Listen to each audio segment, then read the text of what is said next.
जो विगत 30 तारीख को घटना हुई थी, उस घटना को बड़ी संवेदनशीलता के साथ लिया गया। बड़ी दुखद और अनपेक्षित घटना थी। दो उम्मीदवारों के समर्थक विपरीत दिशा से क्रॉस कर रहे थे। गाड़ी को आर पार करने को लेकर के बकझक प्रारंभ हुआ और वह जो बकझक था वो अल्टीमेटली स्टोन पेल्टिंग में परिणत हुआ। कई वाहन क्षतिग्रस्त हुए, कई लोग घायल हुए और बाद में यह पाया गया कि एक व्यक्ति की मृत्यु हो गई, जिनकी पहचान दुलार चंद यादव जी के रूप में की गई। इस संबंध में प्राथमिकी दर्ज की गई दोनों पक्षों के द्वारा। 100 का अंत्य परीक्षण कराने का प्रयास उसी दिन किया गया, लेकिन अंधेरा होने के कारण परिवार की ओर से यह विचार व्यक्त किया गया था कि दिन के उजाले में अंत परीक्षण कराया जाए, उनके अनुसार कराया जाए। हम लोगों ने यह भी सोचा था कि पीएमसीएच में एक बृहत चिकित्सीय बोर्ड के द्वारा कराया जाए, लेकिन परिवार का कहना था कि बाढ़ अनुमंडलीय अस्पताल में ही कराया जाए। तो हम लोगों ने नेक्स्ट डे पोस्टमार्टम के लिए 100 को बाढ़ अनुमंडलीय अस्पताल ले जाया गया, जहां चिकित्सकों के बोर्ड के द्वारा पोस्टमार्टम कराया गया। उसकी पूरी वीडियोग्राफी कराई गई। पीड़ित के पक्ष से भी वीडियोग्राफी के दौरान अपनी तरफ से भी उन्होंने वीडियोग्राफी रखा था। उनके द्वारा भी पूरे पोस्टमार्टम की प्रक्रिया का अवलोकन किया गया। चिकित्सीय बोर्ड के द्वारा अंत परीक्षण प्रतिवेदन निर्गत किया गया।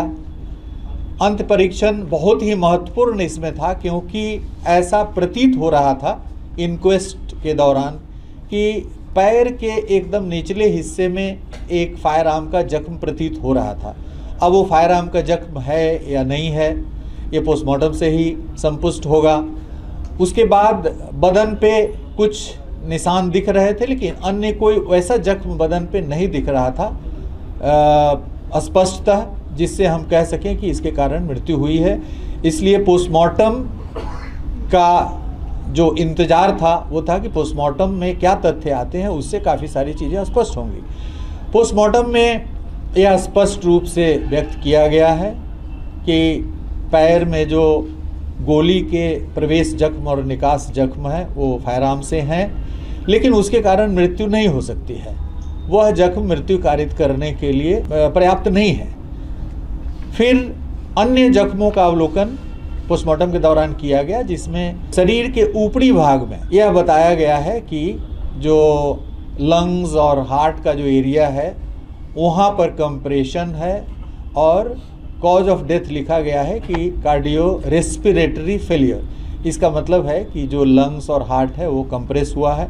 और यह भी लिखा गया है कि यह शरीर के ऊपर से कोई hard and blunt heavy substance के गुजरने से हो सकता है। फिर सीआईडी की टीम, जो अभी डीआईजी सीआईडी जयंत जी हमारे सामने बैठे हैं, इनकी अध्यक्षता में सीआईडी की भी एक बड़ी सशक्त टीम, जिसमें ये स्वयं थे, एसपी क्राइम थे, डीवाईएसपी, फॉरेंसिक्स के बहुत सारे एक्सपर्ट्स को तुरंत भेजा गया था उसी दिन। आईजी कमिश्नर की टीम भी गई थी, संयुक्त जांच प्रतिवेदन भी समर्पित की थी, सीनियर एसपी भी गए थे। तो सभी बढ़िया पदाधिकारी वहाँ पर भ्रमण किए, समीक्षा की, अनुसंधान की, और जो पोस्टमार्टम निर्गत हुआ है उससे यह पता चला कि हार्ड एंड ब्लंट सब्सटेंस कोई हेवी इनके ऊपर से क्रॉस किया। अब वहाँ पर जब परिस्थितियों को आप देखेंगे, आकलन करेंगे, जो वीडियोस उपलब्ध हुए हैं हमें, उससे यह संकेत मिल रहा है कि स्टोन पेल्टिंग हो रही है। आमने सामने बकझक हुआ है गाड़ी को आर पार करने के लिए, उसके बाद बकझक में स्टोन पेल्टिंग हो रहा है। मृतक है वो भी दिख रहे हैं, उसी आकृति के, उसी वेशभूषा के एक व्यक्ति के द्वारा स्टोन पेल्टिंग किया हुआ दिख रहा है।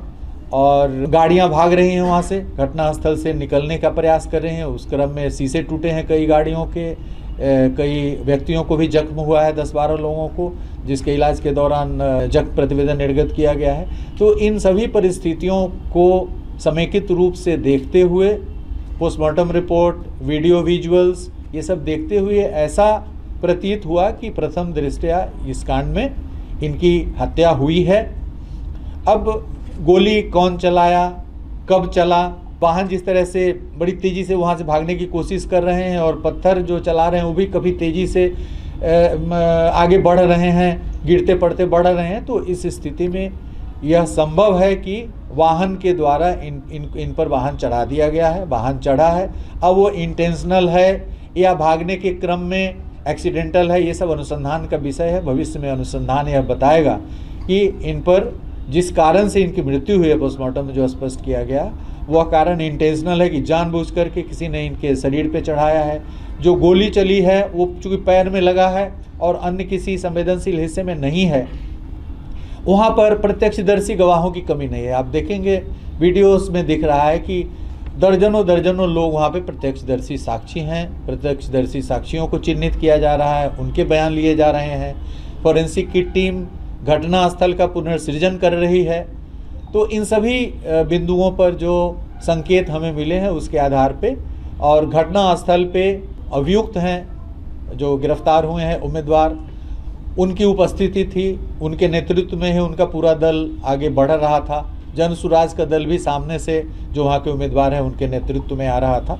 तो दोनों तरफ से कांड प्रतिकांड दर्ज किया गया है। दोनों ही कांडों में कार्रवाई होगी, क्योंकि जो दूसरा भी कांड है जिसमें काफ़ी क्षति हुई है, काफ़ी जख्मी हुए हैं और दिख रहा है कि स्टोन पेल्टिंग कर रहे हैं और स्पष्ट दिख रहा है कि वो कौन है, तो उस कांड में भी काफ़ी गंभीरता के साथ गिरफ्तारियां होंगी। अभी तक 80 से अधिक गिरफ्तारियां हुई है और अनुसंधान अभी जारी है। अभी इस चरण में स्पष्ट रूप से नहीं कहा जा सकता है, हर आयाम अभी स्पष्ट नहीं हुआ है।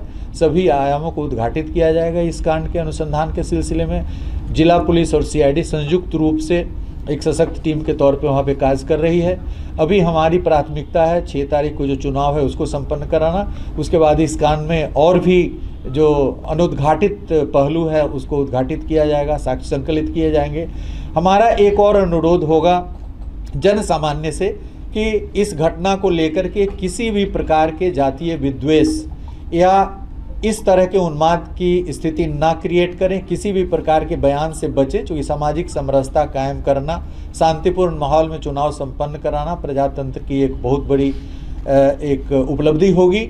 और जो भी इसमें वहाँ पर उपस्थित हैं, जो व्यक्ति प्रत्यक्षदर्शी हैं, जिनके मोबाइल में या किसी अन्य डिवाइस में किसी भी प्रकार का साक्ष्य है, वीडियोज़ है, फोटोग्राफ्स है, उनके लिए हम लोग एक प्रेस विज्ञप्ति जारी करेंगे कि वो सीआईडी के एसपी और डीआईजी के यहाँ आ करके और निर्बाध रूप से अपना साक्ष्य यहाँ पे हम लोगों के समक्ष दें और पूरी साक्ष्य संगत कार्रवाई इस कांड में की जाएगी।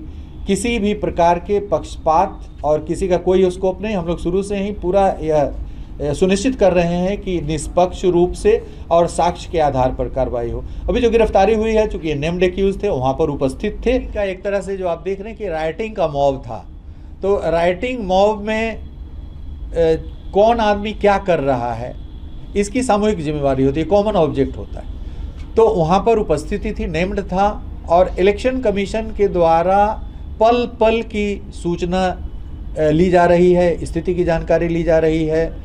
और इस घटना के संबंध में आपने देखा होगा कि 2 थानेदार सस्पेंड हुए हैं, एक डीएसपी निलंबित हुए हैं, एक डीएसपी का ट्रांसफ़र हुआ है, रूरल एसपी का ट्रांसफ़र हुआ है। तो इसको राज्य सरकार, पुलिस हेडक्वार्टर और चुनाव आयोग काफ़ी गंभीरता से इस घटना को लिया है और अपेक्षा यह है कि शांतिपूर्ण ढंग से, निष्पक्ष ढंग से चुनाव हो और पुलिस निष्पक्ष ढंग से इस घटना की जांच कर रही है, सभी पहलुओं के पर जांच कर रही है और यह जांच जारी रहेगा।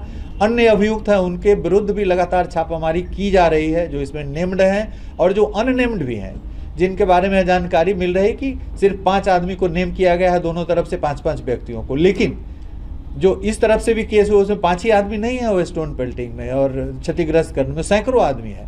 तो 5-5 आदमी पे कांड दर्ज किया गया है, जिसके खिलाफ एविडेंस आएगा किसी को नहीं बख्शा जाएगा और सभी की गिरफ्तारियां होगी, चाहे वो कोई भी हो। कानून को जिसने भी हाथ में लेने का प्रयास किया है और भविष्य में करेगा, उसको कानून बख्शेगी नहीं। आज न कल उनको कानून के शिकंजों में आना पड़ेगा।